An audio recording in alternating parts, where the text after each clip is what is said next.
Welcome to another GTN show. On today's show, Samorin is to host the World Triathlon Multisport Champs alongside the PTO Collins Cup, and we discuss this particular world title and its position in a now fast-changing long-course triathlon calendar. Yeah, plus we've got our reactions from what we spotted online this week, including a bit of banter between a couple of pros and some predicted fast running times. And then, of course, we've got a roundup of all triathlon news.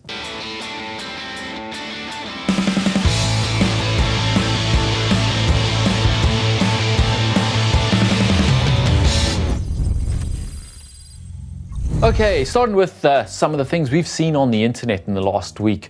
And starting with this, Flora Duffy has, in a not very surprising move, been named Bermuda's Athlete of the Year in the Athlete of the Year Awards. I mean, she's pretty much the athlete of the century, isn't she? I think she's the athlete of the year every year, isn't She's she, in the only Bermuda? Bermudan to ever have won an Olympic gold medal. So yeah, I think she's a little bit more than the athlete of the year, but she did get the title of athlete of the year. She said in a videoed, a pre-recorded speech, I'm very grateful to all of you who played a major role in allowing me to achieve what I did last year and get a gold medal in Tokyo. Obviously, she's a bit of a folk hero now in Bermuda. Yeah, I mean, it's lovely to see she's proud Bermudian and they're very proud of her. Well, talking of Flora Duffy, we are excited and waiting with anticipation to see her race at 70.3 this year. She has said that she plans to try and qualify for the 70.3 World Championships, which are going to be in St George in the autumn, but her difficulty being trying to fit it around the WTCS schedule. So she's also got Commonwealth Games this summer, and she's had a little bit of a break obviously last year, so taking longer to come back into it, and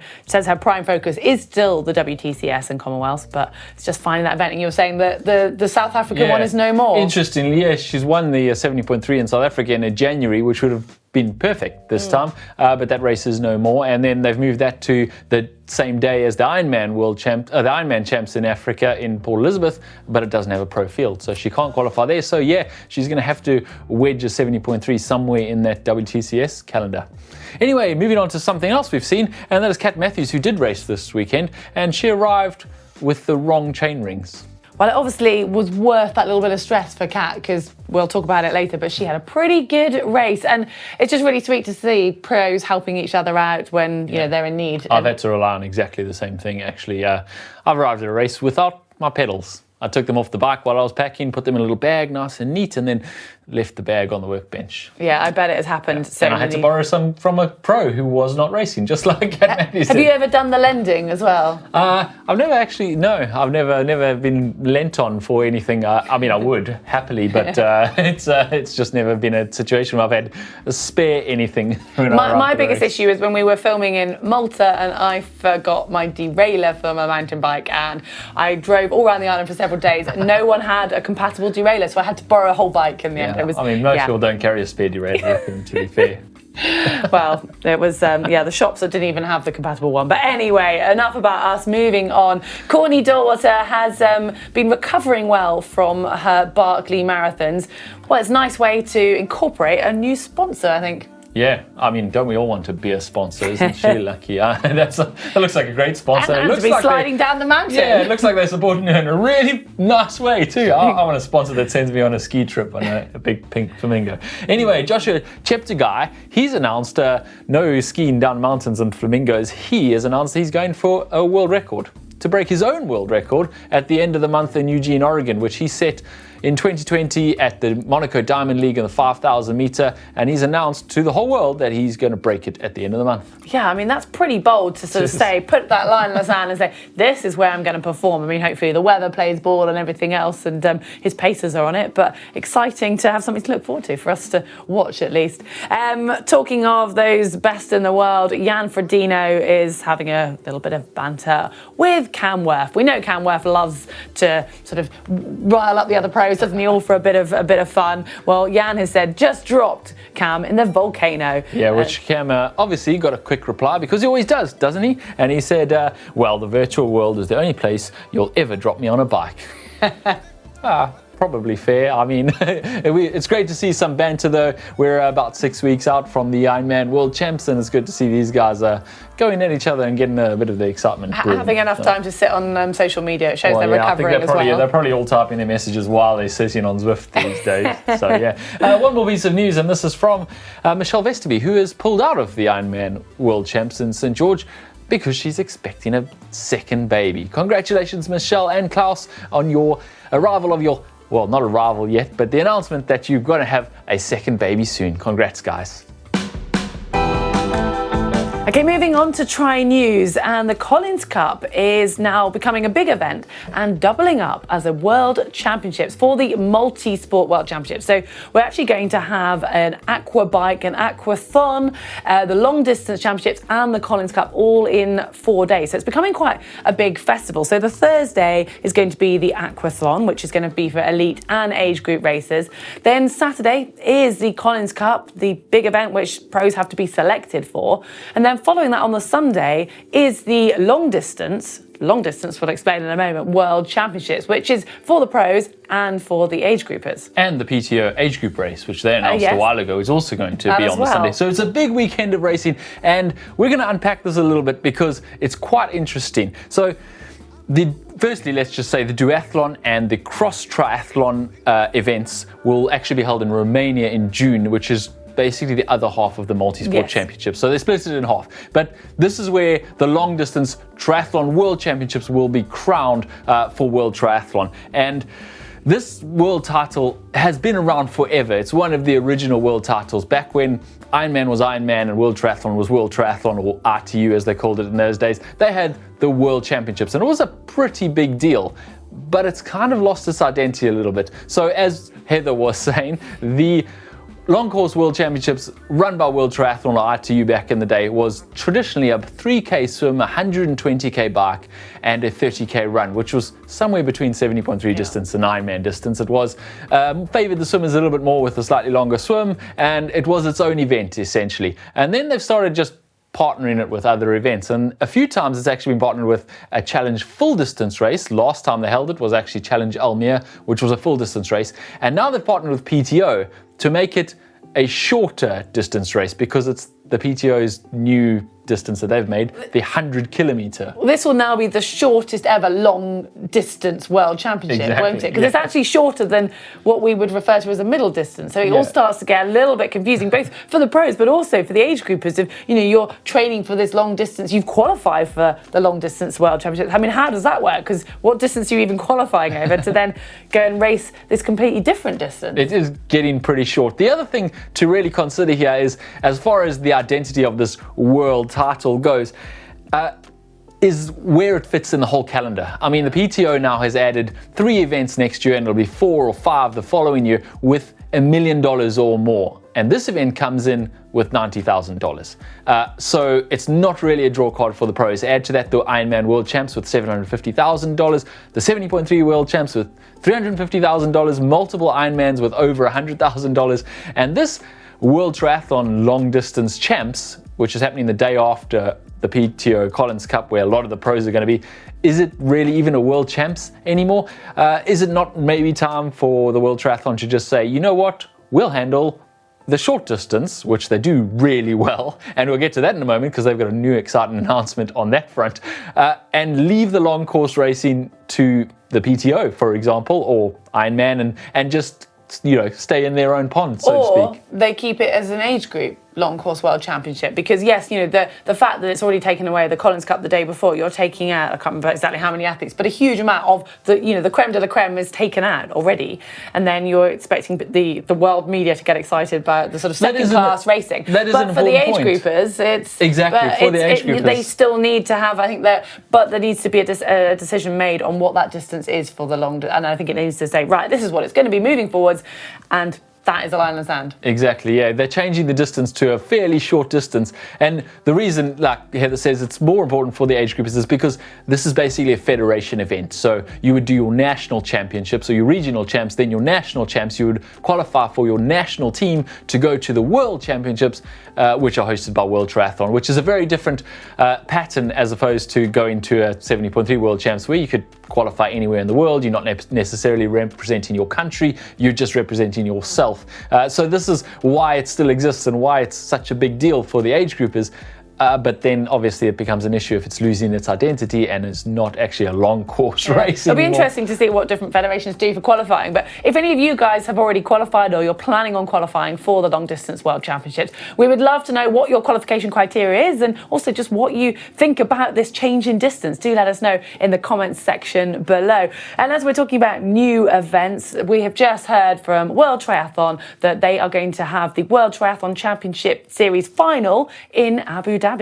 That's right, World Triathlon have announced that Abu Dhabi will host the grand final this year on November 23rd to 26th, which is pretty late in the calendar. Normally they're wrapping up the grand final around September time, so nearly December is pretty late. It's going to be a long season for the WTCS races. Yeah, it is. Well, sticking with World Triathlon for a moment, the Para Triathlon are trying to get the team mixed relay into the Paralympic Games for 2028. Now, we saw obviously great success for the mixed team relay in Tokyo Games for the able-bodied event, and it was super exciting. I mean, I'm slightly biased being British, but it's a little bit more complicated when it comes to the para triathlon because obviously you've got lots of different categories, and they're still going to go with a format of having 2 men, 2 women, and it's going to be the handing over. So still doing 4 short distance triathlons, but they're having to work out how to actually categorize the event, and it's going to be based on point system. So they're giving a subcategory, and every gender has been assigned a points value, and then athlete from a category with the fastest average time is worth the most points, and those from the slowest categories are worth the least amount of points.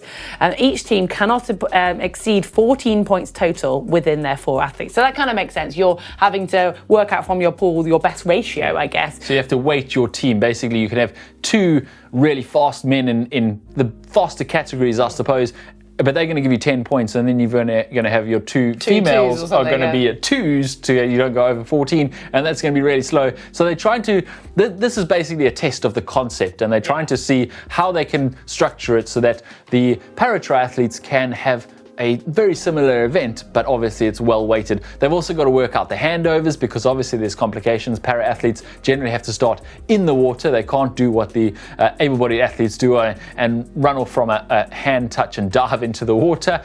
They need to start their leg in the water, so they're going to do a flag system to do the handover with the referees doing the handover and that kind of thing. So that's what they're working out, and if they can get it right, it's pretty exciting because it could be in LA in 2028. Yeah, fingers crossed. And our last bit of try news, Hayden Wild, who we know is an exceptionally fast runner, has just put it out there that he is trying to do the double at the Commonwealth Games. So he's a pretty sure foot in for the triathlon, I mean, being the bronze medalist from Tokyo.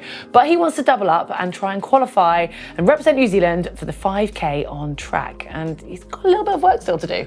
Yeah, he says he's be pretty cool to be the first person to do it and prove that triathletes are not just bad at all 3 sports, so that's why they chose triathlon, that they can hold their own in the single sports. But he's going to have a bit of work to do to actually get there. He's going to have to improve his PB for 5,000, which is 13:29, which is pretty rapid. But he needs to improve it by at least 7 seconds if he's going to make that New Zealand team. So yeah, he's attempting that in Auckland on March 23rd, and we wish him all the best. Yeah.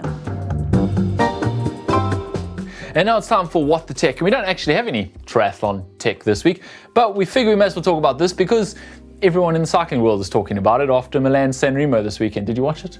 No. Can't say I did. There was a pretty packed sport weekend. It was a very busy weekend. We'll excuse you this time. But yeah, everyone's talking about Matej Mohoric, who won Milan-San Remo, and he did it not on going up the Poggio like they normally do. He did it going down. And the way he did this is what everyone's talking about. A little piece of tech that he put on his bike that you don't normally see in road cycling. Now, you see things crossing over from mountain biking to road cycling, like tubeless tires, and the other way, like DR2, but you don't often see this. So from mountain biking, he's brought a dropper seat post to road cycling, and everyone's looking and going, do you really need that? But if you watched him descend that hill in Milan-San Remo, you can see why he used it. It only dropped him 6 centimeters, and the UCI has cleared up after the fact that it is legal. It is allowed. Since 2014, you're allowed to put it on your road bike. Because there's so many tight rules with the UCI. Exactly, yeah. You are allowed to, but you have to stick to that 5 centimeter rule. Your nose of your saddle has to be still at either the lowest point or the highest point of the drop. It has to be 5 centimeters behind the bottom bracket, which apparently his was, so perfectly legal. He used a really lightweight one, but he used a different road bike to what he would normally do because he needed a round seat post because his normal one has an aero seat post. It's pretty interesting. I don't think it's really something we're going to see in triathlon. I was going to say, I can't imagine a TT bike sort of suddenly going. No, not many TT bikes actually have round seat posts. I mean, any of them at all, in fact, these days. But also, not many triathlon courses have ridiculously technical descents where this might actually come to a fore. But it is still interesting to see the crossover. It's cool. All right, on to race news now. We had two fairly big, exciting races. First was Challenge Puerto Varas, and the women's race was won by Hayley Chura, a whole 2 minutes ahead of Laura Sedal in second. And then third went to Ramiro Palacio from Argentina. Yeah, on the men's side, Sam Long took another win.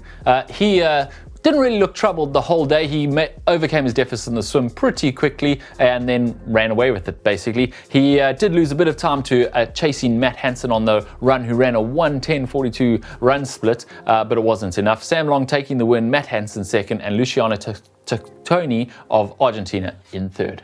Oh, bit of a tongue twister there. Yeah. But I think the most exciting racing actually happened over in Lanzarote. It was Ironman 70.3 Lanzarote. And the women's race, I must admit, I was actually keen to watch and follow, and I don't often, but my goodness, it did not disappoint me. You know, we had Jess Learmonth racing, so there's a lot of attention around that, and she didn't disappoint in the swim. It was Jess Learmonth and Lucy Buckingham who led, and they actually had a 3-minute lead coming out of the water, which for a 70.3 is impressive. I mean, we know they are very strong swimmers. But then in the chasing pack, you had Kat Matthews and Anne Haug, and those two soon started to eat up that deficit. Just to point out that Jess Learmonth was on a road bike. She had her clip-on TT bars, but it turned out to be quite a deficit from that. But taking nothing away from the others, because it was just an incredible bike ride from Kat Matthews. She rode a 2:27 to basically get into the lead coming into T2 and then back that up with an incredibly strong run. Only 2 minutes though than Anne Haug, who we know is just a formidable runner. So Kat took the overall win with a 4:17. Anne Haug was second at the 4:21, and Jess Learmonth in her debut 70.3. She managed to hang on to that third place at a 4:23.44. Lucy Buckingham finishing just behind in fourth. But it was, very exciting and some impressive performances. Dan, I think it's just making it just show how open St George is going to be, or the World Championship. It's pretty exciting. We're getting pretty excited about all the racing, and this was the first real race where we saw a lot of big names go up against each other. I mean, obviously Dubai was a big race too, but this is getting closer and closer to like St George and top athletes coming in, aren't they? they? They're all testing their form coming into the World Champs and the start of the season proper. We had some short course guys on the men's side who were mixing it up, much like we did in Dubai. And in fact, it was a short course guy who took the win. Leo Berger taking the win there. We had about 6 guys come off the bike together after overcoming quite a swim deficit. Leon Chevalier and Boris Steyn put a monster bike in to overcome their swim deficits, but they paid for that on the run. Boris Steyn riding a 2:15 with the fastest bike split. But if you compare that to Dubai a few weeks ago, they rode a 1:53. So that just shows you how hard that bike course is in Lanzarote. We actually rode around it recently, and it's a pretty challenging bike course. We didn't go at the same pace these guys did. Anyway, Leo Berger just got the win ahead of Carl Smith, with Florian Angert in third, Clement Mignon in fourth, and Leon Chevalier rounding out in fifth. Okay, now it's time for some of the stuff that you've sent us about your triathlon. And remember, you can use the uploader on the screen right now to send us your triathlon-related media. Anything about your triathlon training, racing, anything, we'd love to see it, and we can include it on the show in this segment next week. So this week we have this from Alessandro. He is from Italy, and he says he's torn between bodybuilding and triathlon, trying to get the best of both worlds. Some told me it was impossible, but was it? ? Was it? I don't know. He didn't give us an answer. The great reveal. Yeah. We have the setup might be possible. It is possible to fit it all in one paint can, apparently, but we're not sure whether actually doing bodybuilding and triathlon at the same time is possible. Let us know. Yeah, maybe send us a photo next week. Yeah, that could be our follow-up. Right, we've got one here from Daniel from Moeller says, absolutely loved it. Already down for 3 more this year. So was his first triathlon. He did the 2022 Moeller Olympic distance. It looks like he loved it. it. He's swimming, biking, running, and he's finished in 2:52 for his first ever triathlon, which is pretty good. And his Instagram profile says, teenage triathlete aspiring to be an Olympic gold medalist. Well, keep dreaming, Daniel, and keep training hard. Yeah, exactly. Well, love it. Loving those. Remember to send and share the rest of your photos. It's Caption Competition time, and we had this photo last week from Lausanne in 2020 of the mascot with a bell around its neck, giving everyone a little bit of support. And we've got a few wonderful suggestions this week, and we've had to narrow it down. Our first comes from Thomas K. The GOAT. Triathlon cow finishes first again. Clever. Trevor Walker says, move over, I'm coming through. This one is quite a clever one from Savage Pro. Cow and Gate. I have the winning formula in my dairy diary. Oh, yeah. Rob's Triathlon Tips for Beginners says, I like to move it. That was a pretty obvious one. Sorry. Don't let us stop you, Heather. I'm back in the room. Forgot there's people watching. All right, but our winner this week is Max Setchi, who says, me tired? You should see the others. Oh, clever. Well, get hold of us, Max, and let us know your details, and we'll get a cap out to you for winning the caption competition this week. Don't forget to leave your captions down below for this photo, and it's from St. George. I'm going to say, are you sure it's this way? Well, that brings this week's show to a close, but we've got a couple of exciting videos coming up. One of which I'm desperate to see. James has been working hard behind the scenes on a pain cave. Yeah, we need to wrap up here so I can get back there to finish it off. All right, well, we've also got how to run a sub 25-minute 5K. And before we go, remember you can find a link for the shop on screen now to check out all of the GTN merchandise. Yeah, don't forget to like and hit that subscribe button so you can catch those videos Heather just mentioned. And if you're looking for something to watch right now, why don't you go back and look at, Mark made a video on should you ride road shoes or triathlon shoes. And also on Monday, Mark and I answer all your questions in the Coach's Corner. This time, the questions were about swimming without any toys. Sometimes the pools don't let you use any toys. Also avoiding leg cramps while you're swimming. And how do you go about race scheduling?